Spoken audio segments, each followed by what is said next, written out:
বলতে চাই তাহলে বলতে হয় তিনি কিন্তু গত কয়েক দিনের তুলনায় আজকে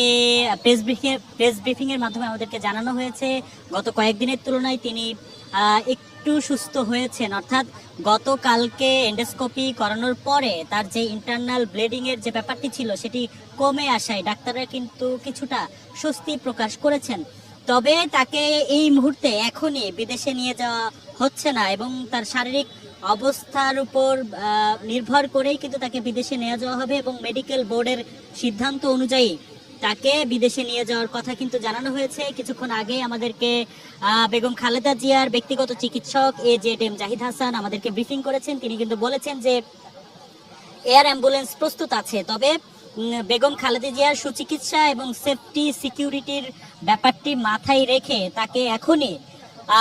যে একটি লং রুটে ফ্লাই করে বিদেশে নিয়ে যাওয়ার যে ব্যাপারটি সেটি ঠিক হবে না, যার কারণে এখন কিন্তু তাকে এই রাজধানীর এভারকেয়ার হাসপাতালেই চিকিৎসা দেওয়া হবে এবং সেই চিকিৎসা কিন্তু দিবেন দেশি বিদেশি বিশেষজ্ঞ চিকিৎসক দল। আমি আরেকটি বিষয় যদি আমি আপনাকে জানিয়ে রাখি, সেটি হচ্ছে 3:20-এর কিছু সময় পরে বেগম খালেদা জিয়ার পুত্রবধূ এবং তারেক রহমানের স্ত্রী ডাক্তার জোবাইদা রহমান এভারকেয়ার হাসপাতালে আসেন এবং মেডিকেল বোর্ডের যে জরুরি সভা সেই সভায় যোগদান করেন। পরবর্তীতে আমাদেরকে কিন্তু AZM জাহিদ হাসান সার্বিক বিষয় নিয়ে ব্রিফিং করেন। তিনি কিন্তু বলেন যে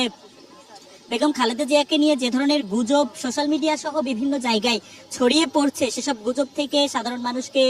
বিরত থাকার জন্য তিনি কিন্তু অনুরোধ করেছেন।